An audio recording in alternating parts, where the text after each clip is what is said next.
Smooth 98.1 here. We are gone past 7:30 on a Monday morning. This is Freshly Pressed. I'm Shopper And Martins. I'm Victor Purple. In the next 30 minutes, we'll bring you detailed analysis of some of the major newspaper headlines today. Now, you can be part of the show sending messages to us on WhatsApp. It is 0809 4440981. On Twitter, Smooth981FM. We're streaming live on YouTube. It's Smooth981FM Lagos. All right, and joining us for this next half hour to discuss what's going on in Nigeria, we have got Cheta Waze in the studio. Good morning, Cheta.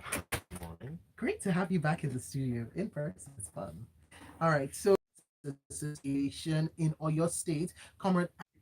Will be on the receiving end of calls for a probe. Because again, I'll repeat, because of the way we are set up. All the balls, all thief. Are we living in a perpetual animal farm? I think we are living more in a perpetual Lord of the Flies scenario. Oh gosh. Yeah. So basically, you have a situation where in most other normal places, the law is set up to prevent, because at the end of the day, it's about incentives. Hmm? And human beings, we all are human beings. This is the message I've been preaching on this station for at least 6 or 7 years now. We all are human beings. We will respond to the incentives placed in front of us. The Nigerian incentive is do what you can, because nothing will happen.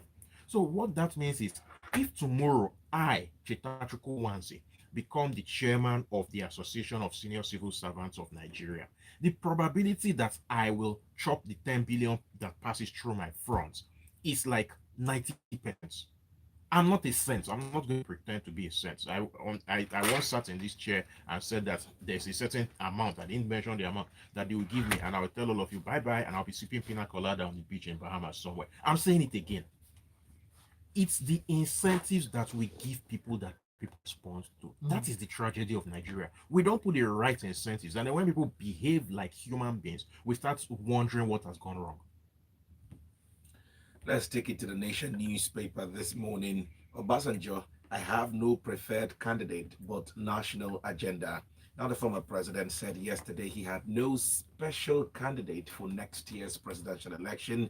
The ex-president, however, said he had a national agenda which he would unveil soon. He spoke against the backdrop of speculations that Peter Obi of the Labour Party is his preferred candidate for the race to Aso Villa next year. What's your reaction to that? I don't even know why this thing made story. At the end of the day, Olu Obasanjo is a, or do I say Shegun Obasanjo? Which one works better? He's a private citizen who just happens to have been former president.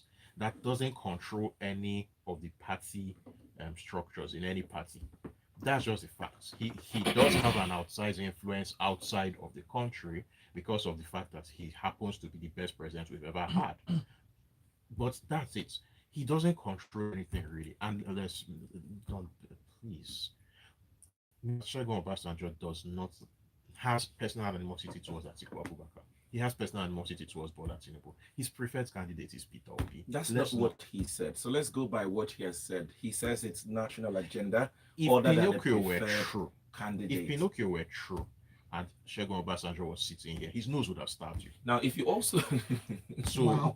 Cheta, you know, in Nigeria's politics, there's something called consultations, right? You'd have to consult pretty much with the every leaders. presidential Just a candidate moment. since I started following politics always beats a path to Ibrahim Babangida's Exactly. mansion. You get what I But what mean. does Ibrahim? IBB But and Olusegun Obasanjo, but those two. does IBB endorses all of them?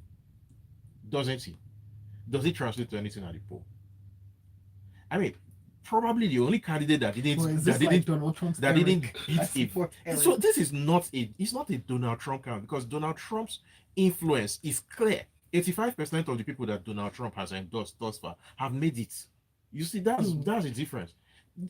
Possibly the only candidate that didn't beat a path to Babangida's residence, as an example, was a certain Muhammadu Buhari, who is the president today. Mm. So we keep giving these people who we ought to have retired, so that, I mean, Obasanjo should be playing with his grandchildren or great grandchildren. That's what he should be doing. Not everybody coming to make him an oracle of some sort. He's not. Wow. Should we let that silence go for a little while longer? Send your messages in as we take some on 0809 444 But before that, let me read this article. Let's get to this article from This Day newspaper. 10,000 aggrieved APC members defect to PDP in Kwara. Just is there something going on in Kwara that we don't know about?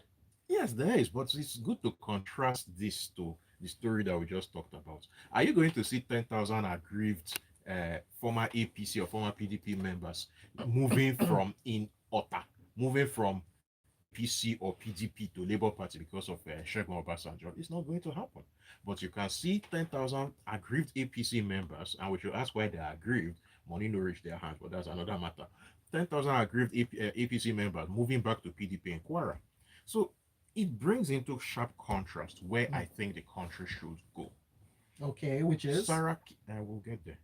Saraki is trying to take back Kwara. That's his power base. So he's doing all the consultations. Notice that he has been eerily silent on the national stage because a lot of his focus is back to his home base.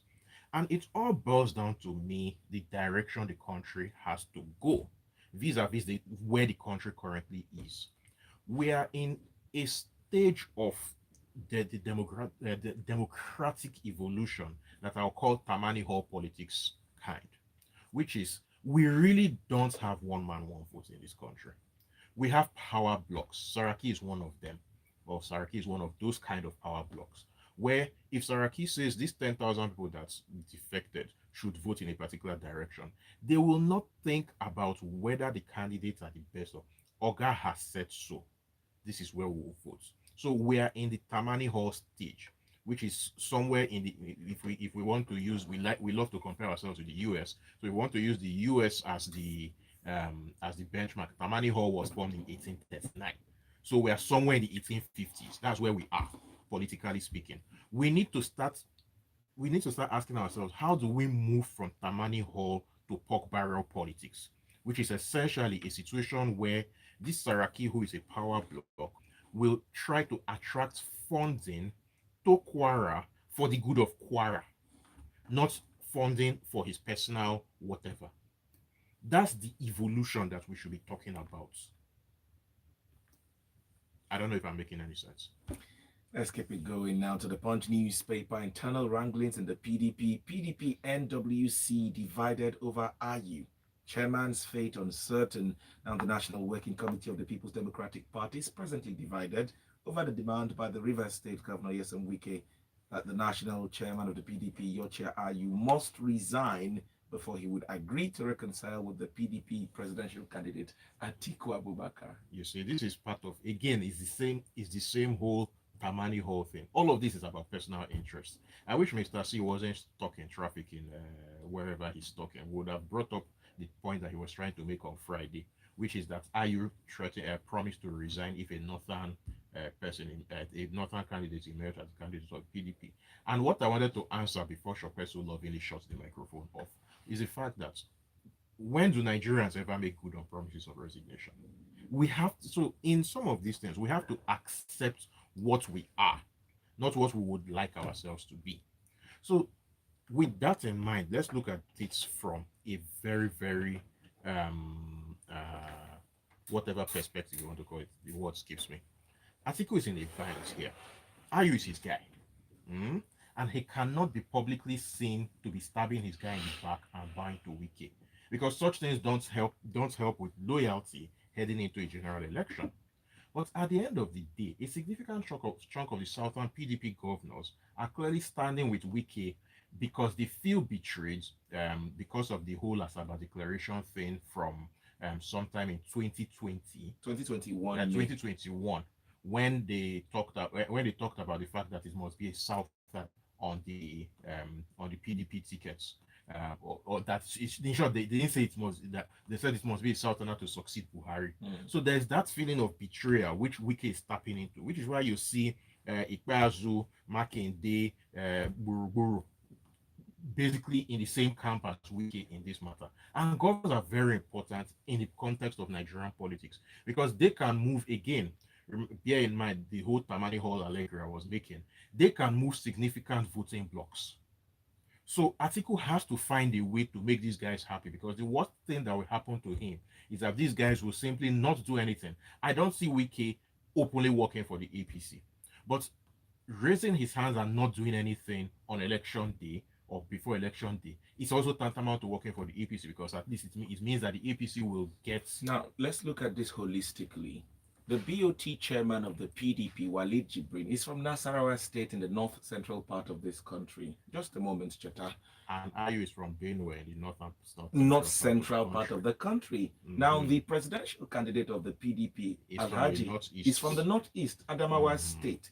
And what Wike is saying is these three key positions are from the north, no matter how you want to look at it. But yes, What does the south have? But what I mean, so the question is, what does the South? This question, what does the South have? How has the South having whatever they like? You For can't example, say that if, no, if we're, no, if we're looking at unity, Cheta. wait. We should not be looking at these positions just because of positions. How has it translated to better life of the people? How has Buhari being president of Nigeria translated to better life? But can we begin with equity first, where we divide it? The South has one of the positions at least. Okay, I think the question is Caretaker chairman, board chairman, what does it translate for the region? Board chairman call. No, let's be real here. See, I understand the need for equity, or for the appearance of equity, especially in a geographical expression such as ours. I completely understand and agree with it.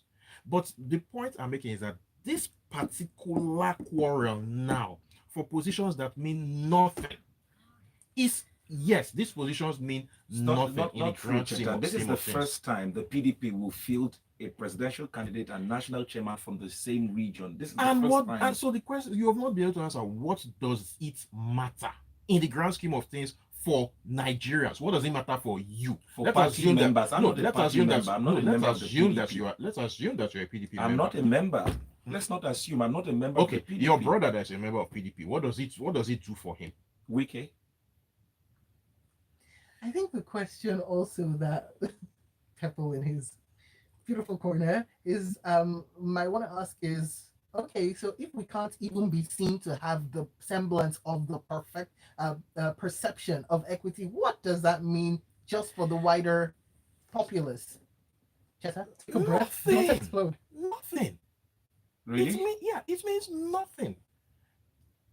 At the end of the day, what all of these does is it only ends up playing to our fault lines. And I hate that I'm sounding like somebody who is about to make an argument in favor of the APC's Muslim tickets, because I'm not. I absolutely detest that ticket. But the fact of the matter is, all of this is all of them playing their great power games at their own level. It's all about sharing, nothing more. Now, if you keep saying it means nothing, I would now ask, why did the PDP pick a vice presidential candidate from the South if it means nothing, really? But let's go to the messages. The real question, because they were always going to pick a candidate from the South. The real question is, why did Kwara agree to it, since he was the one who was at the vanguard of that declaration back in May? YouTube.com/Smooth981FM Lagos. Alaolu Olagunju says, Chickster, I wonder what the blueprint for that political evolution looks like. Now, Yinka Bolu is on WhatsApp. It says, from the onset, outset, we all know that once the presidential ticket goes to one area, the party chairman role goes to the opposition. So, to the opposite direction. So what chairman was already in place. Let me finish the message. So whatever Wike is asking is not out of place. Are you must resign? That's a message from Yinka Bolu. And the question that I will ask Yinka in return is, when has the party chairman ever resigned after the primaries? All right, Dan. So this whole, I think, where Wike should have played his ground game really should have been, now that we have a northern chairman, then all the candidates at the primary should be from the south. That's where he should have played his game. This is tantamount to the horse has bolted from the stable and has already impregnated a colt somewhere. All right, Dan on WhatsApp has a message. I'll read it. Let me just read it. It says, I agree that by now Obasanjo should be resting in his farm. All the old breed that put us where we are today should make way for the new breed. But is the new breed The not new just breed in are the worse. shape of the old breed, but with technology to aid them? Then Samuel from Lekki is saying, Cheta, let's agree these past leaders can't really influence every vote, but in reality, they are an oracle of some sort in their sphere of influence. Some people listen to them.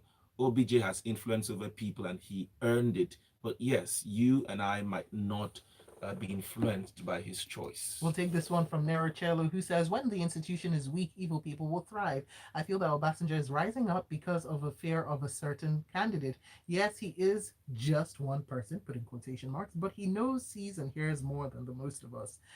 From his position as ex-leader, he can influence more than you or I could. Cheta, I'll grant that much. I mean, your guest this morning got it wrong. If Obasanjo doesn't have the influence as he's spoon, why did Bola Ahmed Tinubu and others visit him? You just don't claim you know everything. Chief Obasanjo is a veteran. He knew exactly what is at stake. The same Cheta will change this narrative in time to come. Cheta, you goofed on this morning analysis. If we can't have equity, what else do we have? Cheta is all right. You can take this I'm up not on going Twitter no. at Trickster No, because we have other I mean, stories. everybody has an opinion, so I've said my own. Yeah. All right. And this one in from Oro says, interestingly, Cheta is on point. Pride, ego, and personal interest is all that is at play, period. You should also understand Obasanjo by now. The man likes attention. All right, let's keep it going. Okay, Daily Trust News now. $265 million release. Reps ask foreign airlines to slash airfares.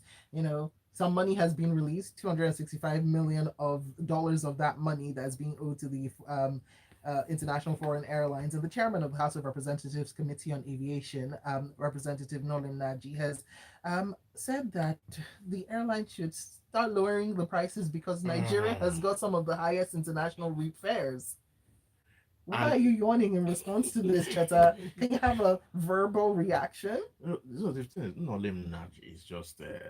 I, my first reaction was that he's playing to the gallery, but then as I read more and more of what he said, I realized that he's not playing to the gallery. He just doesn't know much. That's the problem. So let us start with the fact that yes, one of the reasons Nigeria has some of the highest airfares. So, for example, if you are traveling from Lagos to Atlanta, the fare is 1.5 times the price of if you're traveling from Accra to Atlanta. So it will actually be cheaper for you to fly from Lagos to Accra or to and then from there and then Yes. fly from Accra Many to people already Atlanta. know this, and many people are already doing that. And it will be cheapest for you if you take a bus from Lagos to Accra Less and then people are but doing that's yeah. But the point is this. The question is why? And the answer is taxes. We have some of the highest taxes for That's landing we do. aircraft in the world.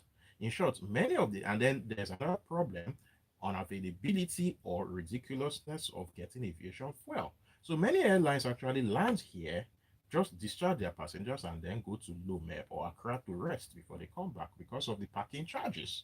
These are realities. It's not going to be talking to NCAA or the other people. It's telling foreign airlines who are in business they're not in business because they love us. They're in business for profits. They come to our routes because Nigerians are willing to pay. Nigerians travel quite a bit. So we should reduce our taxes to more reasonable levels and you will see the prices fall.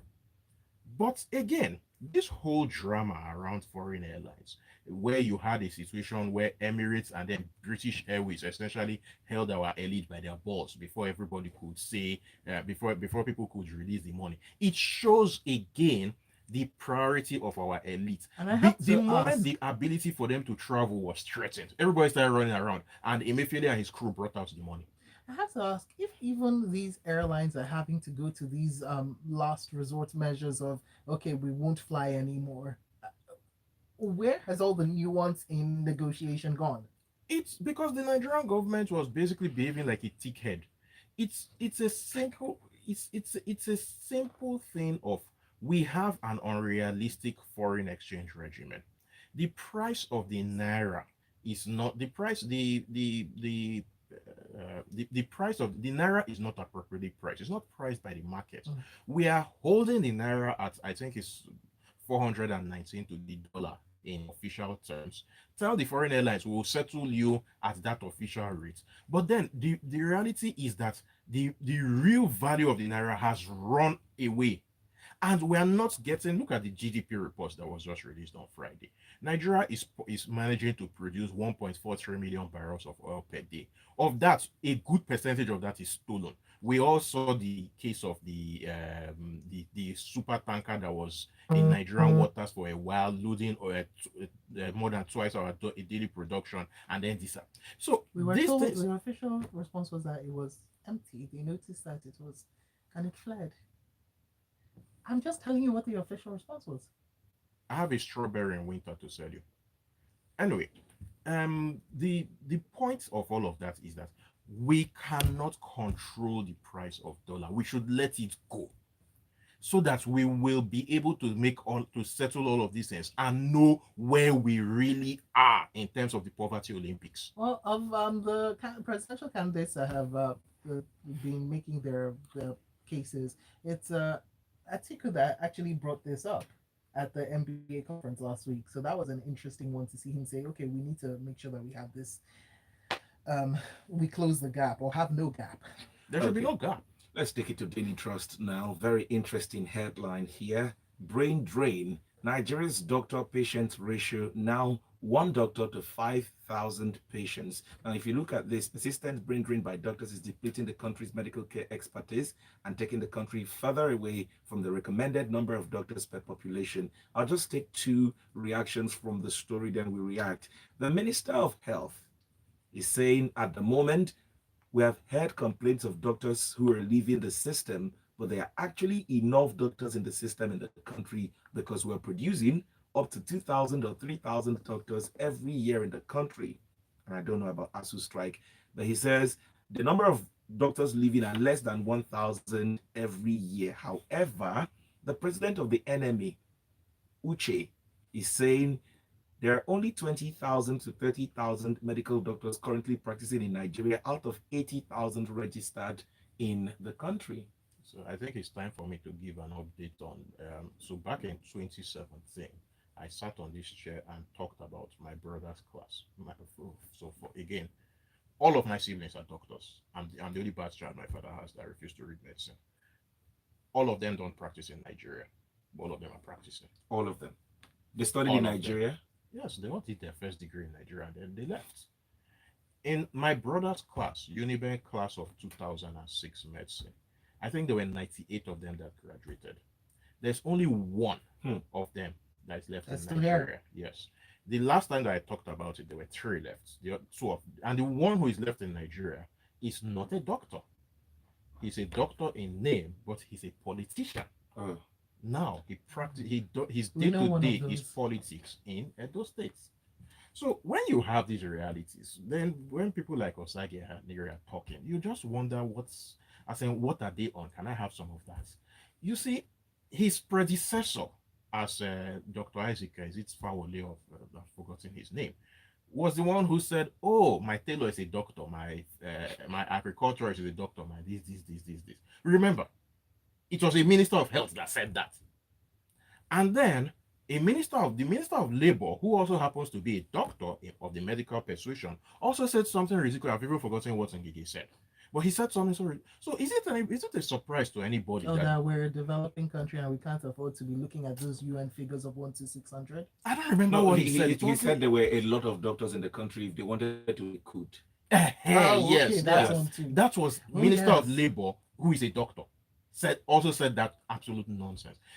So why is anybody surprised that the doctors are taking the advice? Now, a bit of this Nigerian nationals, because the UK last Friday, was it Friday? The UK published a report called "Why Do People Come to the UK?" And they showed that Nigerians have the second highest number after India. But here's the rub: the number of Nigerians who were granted UK visas in the last calendar year rose by 303%. Wow. That's essentially people are heading for the exit as fast as their feet can carry them. Now look at our states. So we have a report called the Health Preparedness Index, which we publish annually. And one of the things that goes into preparing that report is doctor to patient ratio on a state by state basis. Imo had a doctor to patient ratio in 2021 of 1 doctor to 11,683 people. In 2022, it was 1 doctor to 14,702. Oyo, 1 doctor to 2,824 in 2021, 1 doctor to 8,070 in 2022. Katsina improved, 1 doctor to 54,897 people in 2021 to 1 doctor to 51,505 people. I'm in so sorry to 2022. cut you, No, but But wait. These numbers are frightening. They're frightening. Here's the rub: health budget. Because so I'm taking the previous I years. wanted to talk about the way out because we're almost out of time. Let's talk about Time will wait for us. That's not how time works. The previous year's budget, because the Right. previous year's budget tends to translate into the numbers for the following year. So for 2020, Imo had 10% of its budget for health, 6% the next year. Katsina had 14% in 2020, 17% the next year, while Oyo fell from 10 to 8. So at least that shows up why Katsina's own ratio improved slightly. But what it shows is that we are not servicing the health sector properly. What's the way out? I don't know. What? No, I mean your advice to Nigerians who are listening, to the authorities who are listening as well, because we need to go. What can we do? Authorities. I don't know. It's okay. I don't know. Can we Prioritize more? Okay, let's take just a few messages. So many have come in. All right, Fabian is saying the massive exit of doctors and nurses will continue as the leaders in government prefer to go out for treatment. We'll take this one in from Kenneth, who says, with the way the APC and hold on one second. Oh, okay. With the way the APC and its people are handling doctors in this country, very soon we will be left with only native doctors. On a lighter note. That's Kenneth from Okota. Native doctors are doctors. Native doctors' rights. And we'll take this one in from B on YouTube, who says this program needs to be longer. While we go over to Twitter, and Okonko Samuel has said, if these positions don't matter, I should go on strike so people increase my pay. I agree with that message. Fighting for it. Even in churches where people claim to be working for God, they fight over who leads the choir, the youths, etc. It might not mean anything to you, but it means something to them. Thank you for cracking me up this morning, Lagos, but we need to go. Yes, We'll do this again tomorrow at 7:30. Okay, let's do that. Thank you very much. As I find him, he is on Medium, he is on Twitter, he is on Instagram, on social media. He is at Chicksta, that's CHXTA, and of course, follow us at Smooth981FM on Twitter. The headlines. Please, I wanted to say you should put